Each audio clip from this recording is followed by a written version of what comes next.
뜻으로 말미암아 그리스도 예수 안에 있는 생명의 약속대로 그리스도 예수의 사도된 바울은 사랑하는 아들 디모데에게 편지하노니 하나님 아버지와 그리스도 예수 우리 주께로부터 은혜와 긍휼과 평강이 내게 있을지어다.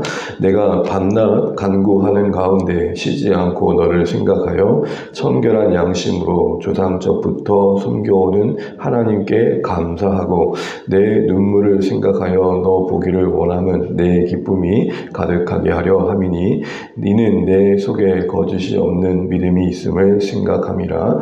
이 믿음은 먼저 내 외조모 로이스와 내 어머니 유니게 속에 있더니 내 속에도 있는 줄을 확실하노라. 아멘. 네, 오늘도 새날 주시는 찬양합니다. 함께 기도하며 감사합니다. 로마에 받으시죠. 고맙습니다. 오늘부터 또 디모데후서의 말씀을 시작합니다. 바울 서신을 보면 13번째 마지막 서신입니다. 마지막에 갖는 의미가 있죠. 유언과 같은 서신으로 알려진 이 디모데후서를 그래서 읽다 보면 한 구절 한 구절이 그렇게 더 깊이 있게 와닿는 것 같습니다. 바울은 그 자신이 사형의 형장에 이슬로 사라질 그 운명에 처한 것들을 잘 알고 있었습니다. 그래서 여러분 디모데후서 4장 6절을 보시게 되면은 내가 이제 벌써 전제와 같이 부어지고 주께로 가까이 갈 날이 가까웠음을 알고 있다라고 고백합니다. 그 죽음을 앞둔 시점에 또 찾아왔던 그 여러 상황들도 그를 쉽지 않게 했습니다. 디모데후서 4장에 보게 되면은 누구는 사역 때문에 이곳 저곳을 갔지만 데마가 세상을 사랑하여 나를 떠났다라고 말합니다. 오직 누가만이 내 곁에 있다라고 얘기하는 거죠. 안 그래도 이제 죽음을 앞둔 이 시점에 복음을 등지고 하나님을 등지는 그 걸음들을 볼 때 그가 복음을 위해 살아왔던 삶의 그 고단한 만큼이나 그들의 선택이 그에게 주는 여러 아픔들과 또 안타까움들이 분명히 있었을 겁니다. 한마디로 말하면 바울도 어떻게 보면 내외적으로 어떤 연민에 빠지기 쉬운 상황이었습니다. 소위 내 코가 석자다 그러잖아요. 그런데 지금 그 마지막 패를 들고 사랑하는 아들 디모데에게 글을 남기는 겁니다. 나도 힘들지만 때론 누군가를 위로해 줘야 될 때가 있고 사실 내 안에 여전히 풀어야 할 문제가 있지만 누군가를 위로하는 자리에 우리가 서 있을 때가 있습니다. 사실 근데 여러분 그게 은혜인 것 같습니다.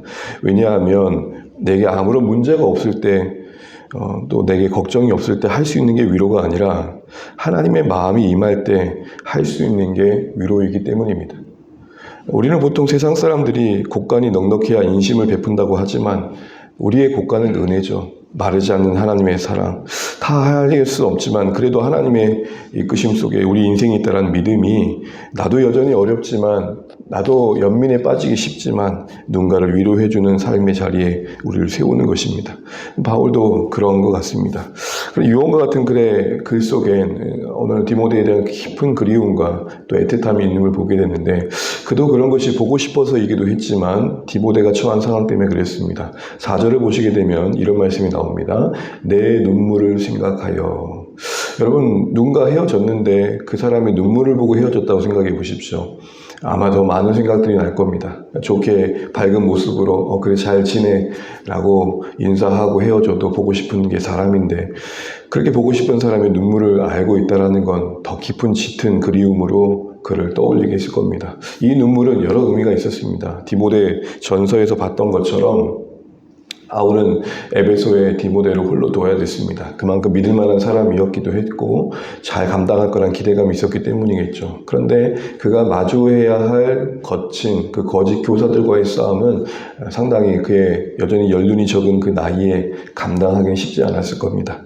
특별히 디도와 다르게 그레데 땅에 디도가 접근했다면 그만큼 디도의 어떤 강성함이 있었겠죠. 디모데는 그 정경의 전반적인 표현을 보면 되게 여리고 되게 조금 연약한 모습들이 되게 많이 나옵니다. 그런 관점에서 본다면 더욱이 그가 처한 상황의 짓눌림이 그게 얼마나 힘들었을까라는 생각에 많이 보고 싶었을 것 같습니다. 특별히 그 눈물은 뒤에 이어지는 내용을 보시게 되면 그 바울 자신과도 관련이 있었습니다.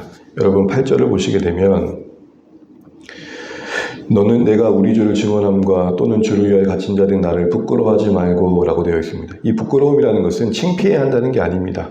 바울의 생애의 그 끝자락을 보며 가졌을 디모데가 가진 실망감을 말하고 또 하나님 앞에서 풀리지 않는 그 어떤 문제를 말하는 것입니다.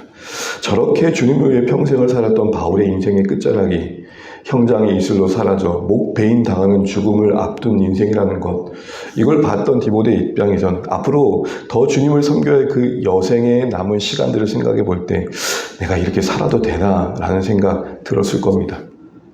사역의 짐만큼이나 그 옆에 디모데의 가장 믿음의 스승이었고 아버지였던 바울의 앞으로의 그 걸음들은 큰 격려가 되었을 텐데, 아니 하면 할수록 쌓이는 건 고난인 것 같고, 저렇게 그 마지막 죽음에 고독하게 죽을 수밖에 없다면, 또 그를 두고 떠난 데마의 소식을 그도 알고 있기에 정말 그게 인생이라면 정말 이렇게 사는 게 맞다라는 생각 들었을 겁니다.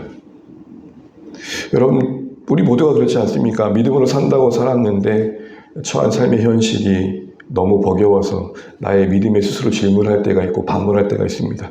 주님, 이렇게 사는 게 정말 맞습니까? 이런 질문들을 가졌을 디모데의 그 마음의 무너짐과 또 현실의 어려움, 그래서 갖고 있었던 그 눈물을 바울은 누구보다도 닦아주고 싶었고 위로해주고 싶었습니다. 여러 사람들이 떠나고 있지만 디모데만큼은 끝까지 자신과 같이 인생을 온전히 주님께 부어 아름답게 그 생애를 마무리하고 싶었을 것입니다. 디모데의 사역의 시작이 바울로 말미암았기에 그 끝까지의 아름다운 매듭을 바울이 책임져주고 싶은 마음이 있었을 것입니다. 그런 생각 속에 편지를 쓰고 있는 것이죠. 그런 것들을 염두하고 여러분 이제 우리가 하나씩 살펴보면 좋겠는데요. 일단 1절 말씀을 먼저 보겠습니다. 1절 보시게 되면 하나님의 뜻으로 말미암아 그리스도 예수 안에 있는 생명의 약속대로 그리스도 예수의 사도된 바울은 이라고 되어 있습니다.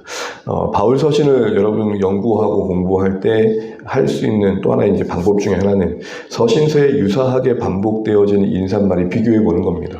다른 서신에 없는 표현은 곧 그 앞으로 나눌 내용에 강조하고 싶은 그 키워드일 때가 많습니다.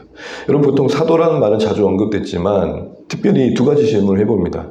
그 언급된 사도의 언급은 자신을 전혀 모르는 사람들에게나 그래서 전하는 복음의 권위를 위해서거나 또 그 교회 내에 그 권위를 부정하는 사람이 있었을 때였습니다. 근데 그러고 보면 디모데는 누구보다도 바울이 사도임을 인정하고 있었고 그로부터 믿음을 훈련을 받았던 귀한 동역자입니다. 그러니 굳이 사도라는 말 할 필요가 없는 것이죠. 그런데 언급합니다. 그렇게 보면 결국은 사도를 강조하나 싶었더니 그가 사도 되는 과정 속에 그를 붙들고는 내용을 강조하는 걸 보게 됩니다. 그래서 여러분 헬라어 원문을 보게 되면은 사도를 수식해주는 그런 표현들의 강조가 있는 걸 보게 되는데요. 먼저 자신이 사도된 게 하나님 뜻이라는 겁니다. 하나님의 뜻을 강조할 때는 우리가 보통 우리가 하고 싶은 것을 명분 삼아 표현하는 표현이 아닐 것입니다. 하나님 뜻이라고 할 때는 정말 그 사도 바울의 인생 속에 간섭하신 하나님의 주권을 말하는 겁니다. 내 의지보다 하나님의 의지가 자신의 인생을 주관한 결과로서 사도인 겁니다. 바울의 나름대로 인생의 계획이 있었는데 자신의 사도됨은 그 계획 밖에 있었던 결과라는 것이죠. 하나님의 섭리를 강조하는 겁니다. 더 나아가서 그 사도됨 안에 담아내는 생명의 약속입니다. 특별히 여러분 이 표현은 이곳에서만 나옵니다. 결국 바울은 이걸 강조하고 싶은 거겠죠. 사도로서 감당할 복음의 직무는 하나님이 죽음 아래 있는 이 세상을 살리시는 그 생명의 약속을 담고 있죠. 그래서 이 생명의 약속이라는 것은 사도로 직무를 감당하면서 하나님께서 이 땅을 향해 계획하시는 생명의 역사에 내가 참여하고 있다는 것을 강조하는 겁니다. 더불어서 또 한 가지는 그 자신의 사도됨이 약속이 생명이심을 보여준다는 겁니다. 여러분 이사야의 49장에 보게 되면은 이방인의 그릇으로 사용하겠다는 표현을 가지고 바울은 자신의 사도행전 13장에 내가 그 약속대로 이방인과 그 임금들을 위한 복음의 그릇되었다라고 표현합니다. 자신의 사도됨을 하나님의 약속의 신실함으로 돌려드리고 있는 것이죠. 왜 바울은 이런 얘기를 할까요? 디모데에게도 이 사실을 상기시켜줄 필요가 있는 것입니다. 그 자세한 내용들은 뒤에 다시 한번 언급하겠습니다. 그러면서 2절에 이렇게 말합니다. 사랑하는 아들 디모데에게 내가 편지한다. 디모데를 향한 그 표현에 사랑이라는 표현이 있습니다. 보고 싶고 그립고 애틋함이겠죠. 그렇게 엄했던 스승이었던 때로는 그 사역의 현장에서는 치열함을 늘 보였고 타협이 없었던, 어떻게 보면 참 차갑기도 했던 바울의 모습에 이 이면에 따뜻함을 봅니다. 그도 한 인간이었습니다. 특별히 여러분 4절을 보시게 되면은 그렇게 사랑하는 아들이기 때문에 보고 싶어 하는데 그 뒤 표현을 보십시오. 4절을 보세요. 내 기쁨이 가득하게 하려 함이라. 우리는 빌립보서에서 옥에 갇혀있던 바울의 기쁨을 봤습니다. 그런 어려운 형편 속에서도 하늘의 기쁨을 누리는 바울을 봤습니다. 그 기쁨을 나누는 바울의 고백을 봤습니다. 그런데 디모데 그 한 사람을 만나는 것은 그 기존에 갖고 있는 기쁨에 어떤 부족함을 채우는 충만함이라고 말하고 있는 겁니다. 여러분, 기도해야죠. 예배해야 되고요. 하나님만 바라봐야 됩니다. 그런데요, 하나님이 우리를 위로해 주신 방법은 곁에 있는 그 한 사람이 붙잡아 줄 때가 있습니다. 여러분, 정말 믿음의 생활을 하면서 고독할 때가 있고 외로울 때가 있잖아요. 하나님 위로해 주시죠. 하나님께 기도해야죠. 근데 그 위로의 실제성이 함께하는 사람들의 만남과 격려와 고마움 속에서 이루어진다는 거 아십니까? 그래서 여러분, 어색한 용기를 좀 발휘하시면 좋겠습니다. 누가 생각이 났어요. 이거 전화하기도 좀 그렇고 문자하기도 좀 그렇고 좀 어색하다. 내가 연락할 때 또 어떻게 생각할까? 여러분, 그때의 그 한 번의 연락이 그 사람에게는 어떤 그 외로움과 힘겨움과 때로는 스트레스 속에 있는 그 상황 속에 그래도 누군가는 날 기억해 주네 라는 그 마음을 불러일으켜서 이겨내게 하는 힘이 될 수도 있습니다. 여러분, 바울이 하나님을 정말 철저히 의지했지만 하나님이 주신 기쁨만으로 그가 충만했다고 말하지 않습니다. 디모데를 만나면 우리식으로 생각하면 그렇습니다. 정말 내가 하나님 주신 은혜가 있지만 누군가 만나서 이렇게 교제하면 참 좋겠다. 또 이런 일들을 하면서 또 일상 속에서 하나님 주신 어떤 그런 우리 여러 활동 속에서 주시는 그 위로가 있으면 분명 기본적인 기쁨은 있지만 그 더해주는 하나님의 은혜 안에 누리는 또 다른 그 채워짐의 기쁨이 있다는 것이죠. 바울도 그만큼 인간적이었다는 말을 제가 지금 드리는 것입니다. 여러분, 믿음이 있다는 것은 아무런 감정의 요동도 없이 그냥 하나님 한 분만을 바라봅니다라는 늘 아멘하고 늘 할렐루야 하는 거, 정말 그런 건가 라는 생각 다시 한번 해보게 됩니다. 특별히 이어지는 그 표현 속에 여러분, 다른 게 또 하나 있음을 봅니다. 여러분 보세요. 보통 서신서를 보게 되면은 은혜와 평강을 구합니다. 그렇죠. 그런데 다른 편지에는 없어도 단어 하나가 더 나옵니다. 긍휼입니다. 디모데에게만 항상 이 긍휼이라는 인사를 더합니다. 여러분, 누군가를 정말 우리가 애틋하게 대하고 성도들을 사랑하는 마음이 있지만 또 자식만큼은 좀 더 짠한 마음 들잖아요. 성도들을 사랑하지 않는다는 게 아닙니다. 사랑합니다. 장로님, 권사님, 목자님, 목로님 사랑합니다. 정말 하나님의 마음으로 기꺼이 축복합니다. 은혜와 평강이 있기를 바랍니다. 그런데 자식 새끼들은 한번 보면 또 자식같이 여겨지는 어떤 관계 속에 있는 어떤 특별한 사연 속에 있는 한 사람을 보게 되면 하나님 좀 긍휼을 베풀어 주세요. 좀 짠하네요. 이런 마음이 들어가잖아요. 그만큼 디모데를 바라보는 바울의 마음이 좀 더 남달랐음을 보여줍니다. 그러면서 이 긍휼은 자연스럽게 그의 밤낮 없는 쉼 없는 기억과 기도로 이어짐을 봅니다. 3절 읽겠습니다. 시작. 내가 밤낮 간구하는 가운데 쉬지 않고 너를 생각하여 청결한 약심으로 조상전부터 섬겨오는 하나님께 감사하고. 바울은 디모데에게 내가 널 늘 기억하고 기도하고 있다고 말합니다. 여러분, 기도는 그런 것 같습니다. 우리가 정말 영적 가족임을 드러난 증거입니다. 여러분, 누군가 기도 가운데 생각하고 있다면 그 영적 가족임의 증거일 겁니다. 우리가 영적 가족이라고 하면서 기도 가운데 단 한 번이라도 기억됨이 없다면, 아니 염두도 하고 있지 않다면 그 정말 진정성 있는가 생각해 봐야 됩니다. 왜냐하면 기도는 하나님 앞에 나를 두는 것이고, 또한 기도는 나와 하나님 앞에 그 누군가를 두는 것이기 때문입니다. 그래서 하나님보다 앞설 수 없는 나를 확인하는 시간이고, 내가 누군가를 섬겨야 할 자리에 있는 그 정체성을 다시 한번 일깨우는 자리입니다. 기도를 하고 있다는 것은 그 사람과 관계 속에 균형과 질서를 반드시 만들게 되어 있습니다. 내가 뜻하는 대로, 내가 바라는 대로 그 사람을 빚어내는 방법이 기도가 아니고, 하나님 앞에 있는 나로서 그를 하나님 앞에 두고 생각하는 시간이 기도이기 때문에 그렇습니다. 바울에겐 디모데를 향한 기도가 그러했습니다. 그러면서 기도와 함께 중요한 사실 하나 얘기하는데, 이 사실을 이야기하고 마무리하겠습니다. 그래서 3절 하반절에 이렇게 말합니다. 나 참 감사할 게 있단다, 디모데야. 그러면서 뭘 감사합니까? 조상적부터 섬겨오는 그 하나님을 지금 내가 청결한 양심으로 섬기는 게 감사하다라는 겁니다.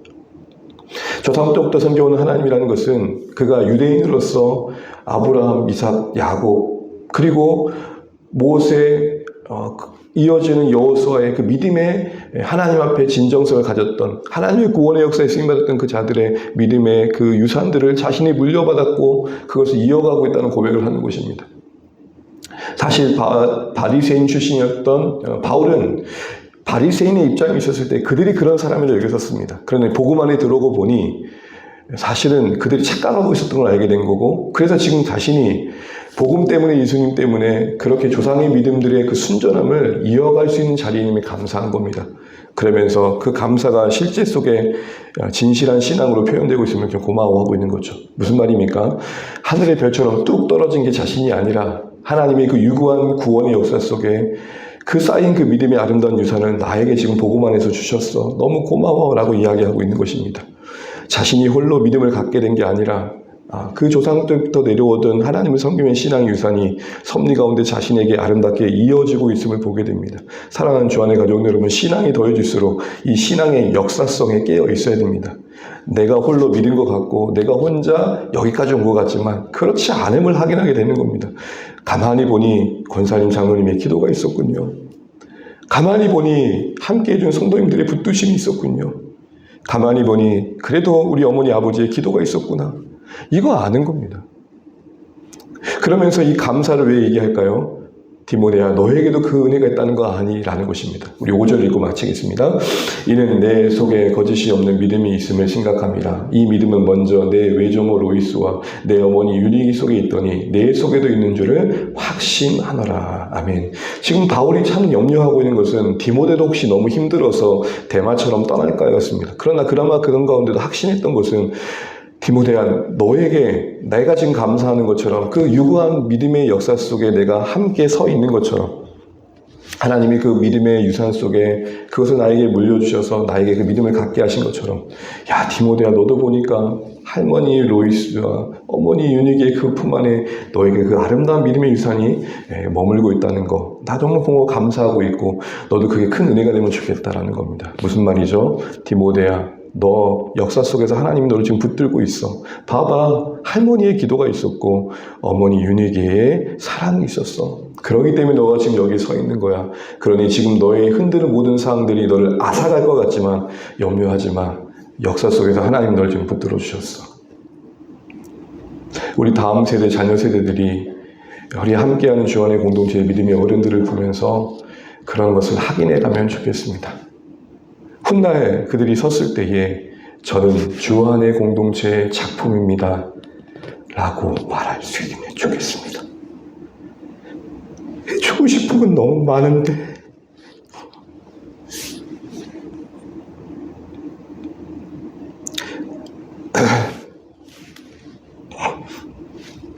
죄송합니다. 때로는 여건이 안 되는 듯하고 그럼 미안함이 있을 때가 있습니다. 인간적인 생각이죠. 그러나 하나님의 은혜는 큽니다. 우리 주안의 교회가 우리 사랑하는 자녀들에게 로이스가 되어주고 유니게가 되어줘서 그들 안에 그 무엇도 뺏을 수 없는 확실한 믿음의 새겨짐이 있기를 간절히 소망해 봅니다. 사랑하는 주안의 가족 여러분, 우리의 믿음의 모습이 그들에게 자연스럽게 인계되어지고 심겨져서 그들이 흔들 수 있는 세상의 여러 어려움들 앞에서도 결코 흔들 수 없는 확고함과 확신함이 자리매김할 것을 기대해 보게 됩니다. 바울은 그걸 깨닫게 해주는 겁니다. 디모데야, 너를 둘러싸고 있는 게 너를 눈물지게 하고 있지만 너 더 큰 걸 봐야 돼. 하나님이 역사 속에서 너를 지금 붙들고 계셔. 엎치락 뒤치락 할 때가 있지만 그래도 믿음의 공동체가 있었다는 과거의 기억들이 우리를 붙들어 주는 겁니다. 그래서 주께로 돌아온 자들의 많은 분들이 이런 말을 합니다. 주일학교 때 제가 교회를 다녔었어요. 그 별거 아닌 게 아니라는 것입니다. 그렇게 사랑하는 주안의 가족 여러분, 우리 모두 이런 믿음의 이어짐과 역사성을 기억하면서 지금 우리 아이들이 어떻게 보이지는 간에 우리 주안의 공동체 믿음의 세대가, 작년의 세대가, 어른의 세대가 우리 다음 세대, 자녀 세대들에게 이렇게 든든한 믿음의 울타리가 되어주면 좋겠다. 그렇게 기대하며 기도할 수 있는 또 이 새벽 되시기를 주의 이름으로 축복합니다. 기도하겠습니다. 네. 이렇게 기도하실 때 바울은 지금 위로하고자 또 복음의 사역자로 계속해서 디모데가 살아낼 수 있도록 도전하고 격려하고자 이 마지막 편지를 쓰고 있습니다. 그도 연민 가운데 빠져서 괴로울 수 있었던 형편이지만 하나님의 은혜 안에서 위로자로 서 있습니다. 우리도 그러하면 좋겠고, 그런 가운데 바울은 기도하고 있다 얘기하고 있고, 또한 자신의 고백의 감사를 생각을 나누면서 디모데에게도 그 감사를 일깨워줍니다. 그렇습니다. 회복의 시작에 감사가 있습니다. 여러분 지칠 때 그래도 감사할 거 생각해 보십시오. 힘들 때 그래도 나에게 믿음 주신 하나님, 무엇보다도 정말 내가 그래도 하나님의 자녀되게 하신 크신 은혜 기억하시면 좋겠고, 그 은혜가 우리를 세워가면 좋겠습니다. 또한 우리 사랑하는 자녀 세대에게 우리가 로이스와 윤희계 같은 존재였으면 좋겠습니다. 여러분 주신 말씀을 기도하시면 좋겠고, 이 디모데후서의 마무리가 모든 바울 서신의 마무리 속에서 그동안 우리에게 주셨던 교훈들을 다시 한번 확인하고 점검하는 시간 되면 좋겠습니다. 또 교회를 위해서 계속 기도해 주시고, 사랑하는 가족들, 이웃들, 자녀들, 여러분들 기도 제목 가지고 기도하시면 좋겠습니다. 기도하겠습니다.